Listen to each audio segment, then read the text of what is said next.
the lore of the antagonists. Hello there, it's time to analyze the lore. Again, but this time focusing more on a specific topic.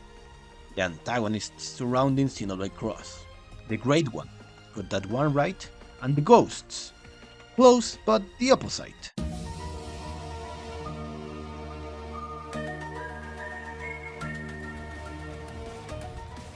Those two are deeply intertwined, but keep in mind, a lot of details are still missing.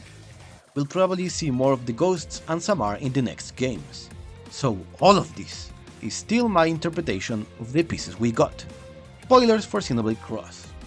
Let's get to the facts first before we go crazier. Best place to start, the cutscene of Void's past.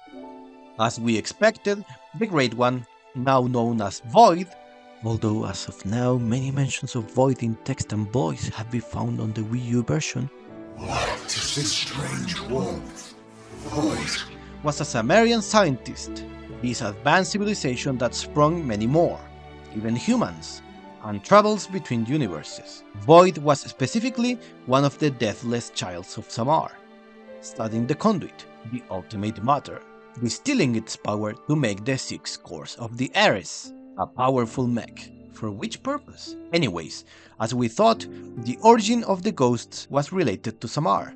Void steered them on accident by making the Ares, bringing calamity upon his people, who would blame him, destroy the Ares, and sealed him in a prison on the Nexus, as death was anathema to them, blasphemy, excommunication.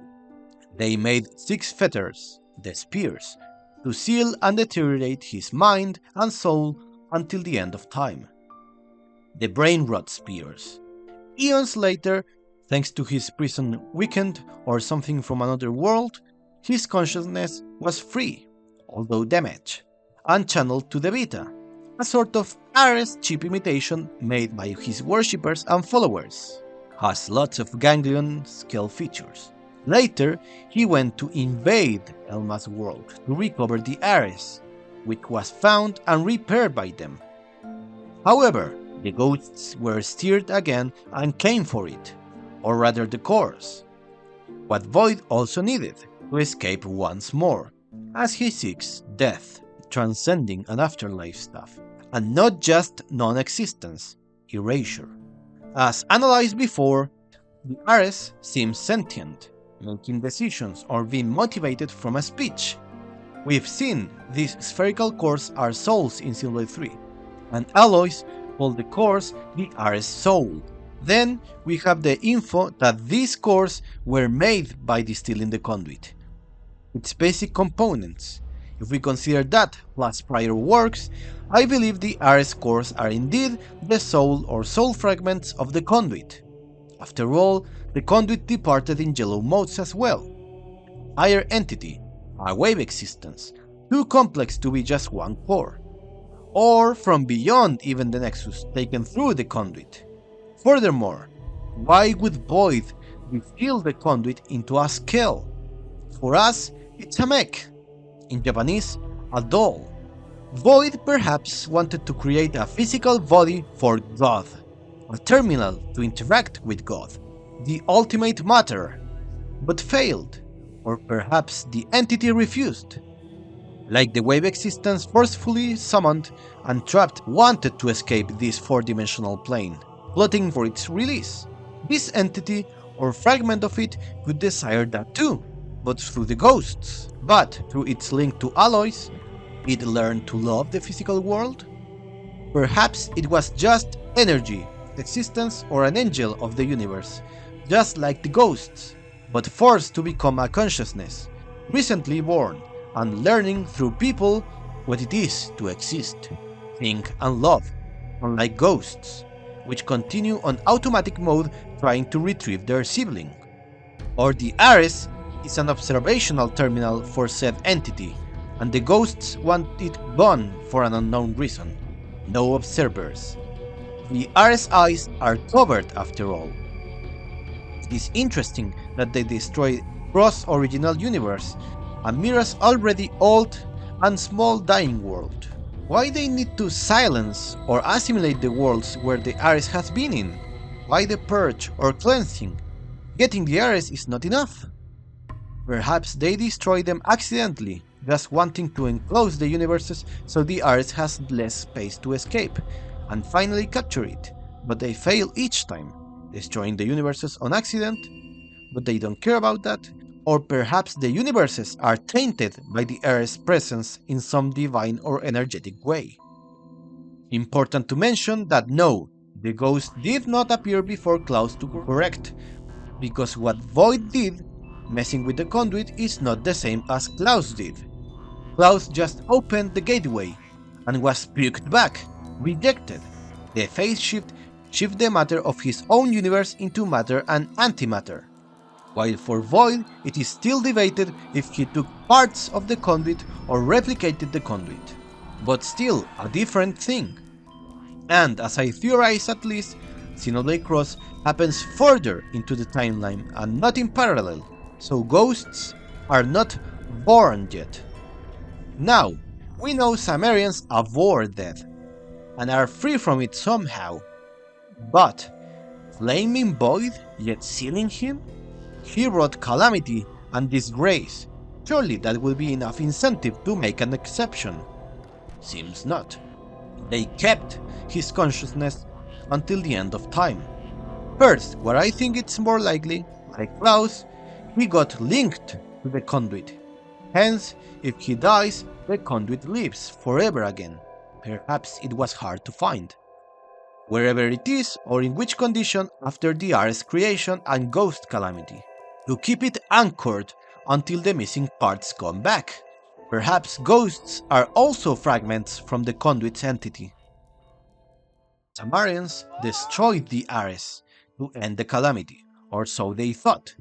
As Elma later reveals, her race excavated the ancient frame, some armor plates, and jury rigged it to run, basically reactivating or reawakening the Ares. There is some confusion I've seen, as Elma in earlier cutscenes says the Ares wasn't theirs, but from their forebears, and that they recreated it based on their archives and relics. She later updates this about the Ares, saying they found the frame, but the recreating part refers more to these Ares replicas, poreless, basically Elma's people version of the Prog Ares. She did say she brought humans the Ares tech, basis of human skills, and the Prog Ares Lao stole was a prototype of a human Ares replica. It is important to mention, as the cores from Ares Prime are unique, made from the conduit. These aren't new cores made by her people. Cores are still purple until a pilot links in. They just patched the Ares remains together and woke it up, and in doing so, both Void and the ghosts came for it. Notice that Void was still somehow capable of using a fraction of the core's power. They are purple, as we said before, until Aloys gets in and interlinks. They become orange. But with Void, a small part in the center is orange as well. Perhaps remnants of Al's connection, or Void's right to use the Ares. But it's not enough to leave Mira's dimension. It was enough, however, to drag Volitaris from the rift to Mira, or just enough to bring something that's already in the rift but not to leave to another universe. After all, Void doesn't want to be on the rift any longer. I guess he didn't summon Volitaris before, as he had the Rose Garden, which is gone now who knows where. Also, who knows for how long Volitaris has been there, or how time flows there, but it looks like it was rusty or degrading. That place is not meant for physical forms. No wonder it deteriorated.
Now, it is interesting that the original Ares remains and other relics and records of Samar were found there, in her planet. We know they are descendants of Samar, and look more like this branch of Samarians than any other race. Was this planet where the Void incident took place? The metallic buildings have similar structures? Or could be a Deus and Eldritch situation, where the dismantled Deus or Ares here was taken somewhere else, but the ship fell. Perhaps Samarians banished the Ares remains, not being able to fully destroy it, and sent some of their own as watchers or protectors of the ruins, and Elma's people are descendants of those guardians. Now, onto the ghosts. Their threat is not over, far from it. Probably a driving force in the next Xenoblade Cross games, as they wanted multiple planets before. Elma compared them to the angels of the apocalypse, of course as they brought the end of the world many times, but it seems there's more truth in that than she thought. Angels, guardians. If there are angels, there must be a higher divine figure. Is God real too? They appeared after Void distilled the conduit, imprisoning God, as I believe. Others say Void made a copy of the conduit. Nevertheless, stealing or copying the conduit is still what provoked the ghost wrath. Klaus said in his world, the conduit chose to appear before them. Perhaps the conduit has a will of its own. And what happened at Void's lab, extracting from it or copying it, was without the conduit's consent. Like in 2001's Space Odyssey, the monolith appears before humanity each time a major step in evolution is about to be made, guiding them in a way. According to Elma, the ghosts don't have a will of their own, but rather act on instinct, like an automatic corrective system. They seek the cores from the Ares, as once the Vita took them, they pursued it instead. It's all about retrieving the cores. Is it? We don't know what they'll do once they get it. Perhaps break them to free God's soul fragments. Or if it's a copy that Void made, as some said, it could mean Void created a second but minor God, and the real God is angry. Or perhaps we got it all wrong, and the ghosts want the cores to be complete and become gods themselves. Their cores are purple, and so it's the Ares in its original form, or when no one is assimilated / piloting it. So they are both related to said purple conduit.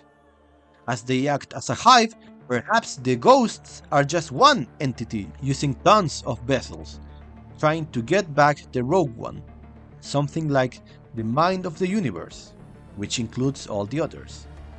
Or perhaps something outside existence itself, dark matter and Demat events. Now, onto crazier territory. Ghosts have cores, antimatter cores, and can travel to different universes, seeking the Ares cores. They have no will of their own and act or instinct, so their only usage of this power is when pursuing them. Is the conduit or higher being guiding them? Due to the color link and always appearing where the Ares is, the conduit or higher being could be able to see or detect in which universe the Ares, if active with enough power, is hiding.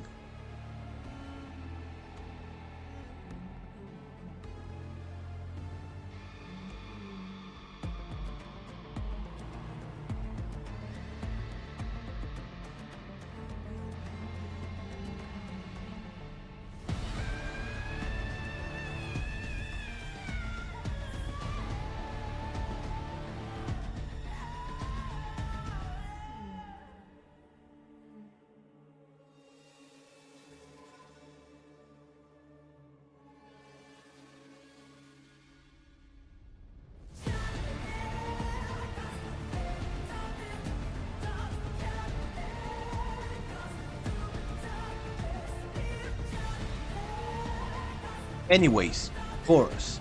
Do they have divine souls too? But no pilot.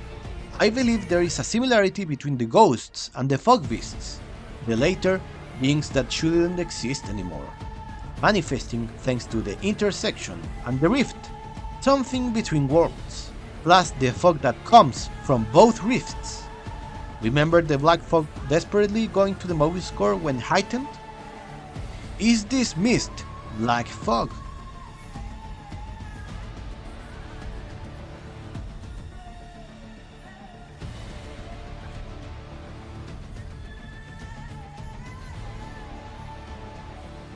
Whether they are the same or a similar type of spirit or entity, a soul needs a vessel.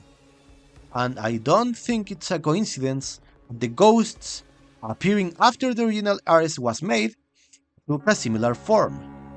This is where my crazy Samarian origin theory comes in. As said before, I believe this branch of Samarians are a race born in origin, eons after Xenoblade 3.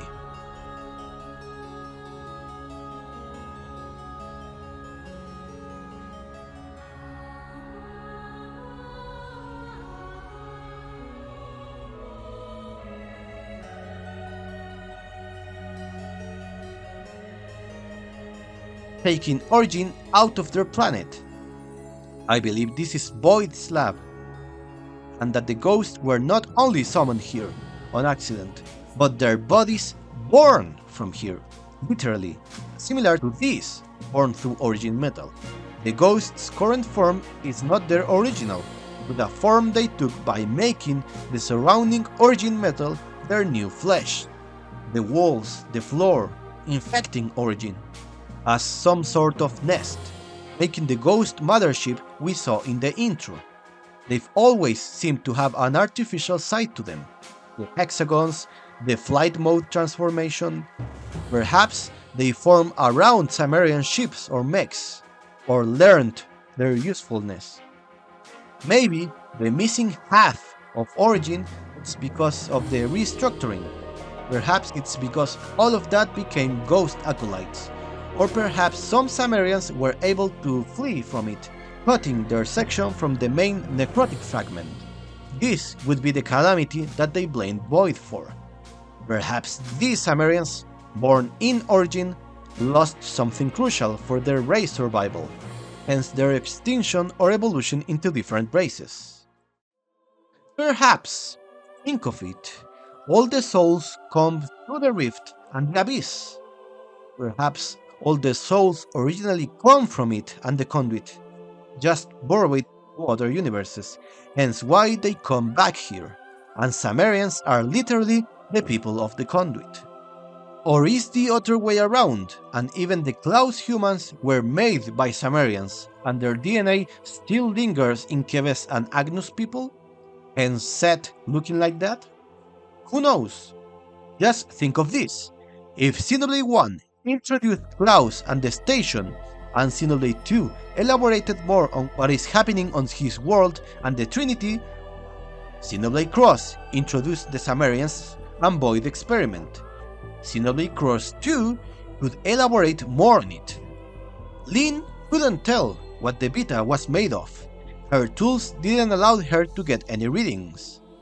Elma herself said it was dark matter. And it matches the concept of dark matter, a hypothetical form of matter that does not interact with light or other electromagnetic radiation, so it can't be perceived. And the same happened with the DMAT events. They didn't get any readings from them, as their tools and signals don't interact with it, and there is something beyond, as ghosts come from it. So it could be just holes to the dark matter sea, or something about dark energy. I am not an expert, might ask some people in another video. The following is my interpretation, but the original Ares was made from this original metal-like thing, yet the structure is not that different from the current one. Plates, the hips, shoulders, all of those edges, while the purple and hexagon texture is moving on top. I believe it's some kind of dark matter paint job, or the material shifted into dark matter. Same would apply to the Vita's mainframe, as it has the same moving hexagon pattern. yet the different pieces align with other ganglion scales, such as the cockpit, the eyepiece, the balls, and I believe the same would apply to the ghosts.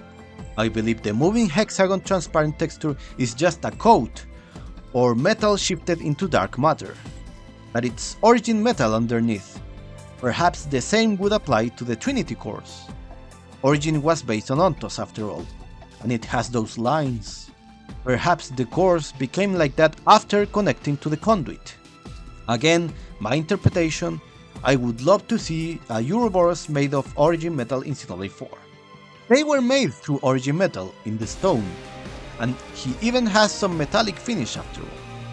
Or it could be the opposite, and the purple Ares was always inside this origin metal-like armor to control it, plus some add-ons from Elma's people. Perhaps when the Samarians destroyed the Ares, they banished it to the dark matter sea, where most of its frame was destroyed, but also was covered in a dark matter coat, or became dark matter, somehow exiting and arriving at Elma's home, and then getting fixed. Also, the Ares used a lot of its energy in the ship, even more than expected when it was damaged. So, it is safe to assume the Ares cores will be half empty or depleted, needing time to recover. So, more time before the ghosts can detect it. Time to prepare. Perhaps Ares will be sealed. Perhaps dismantled and each core incorporated into other mechs, something like anima relics or vessels of anima. Or perhaps stolen.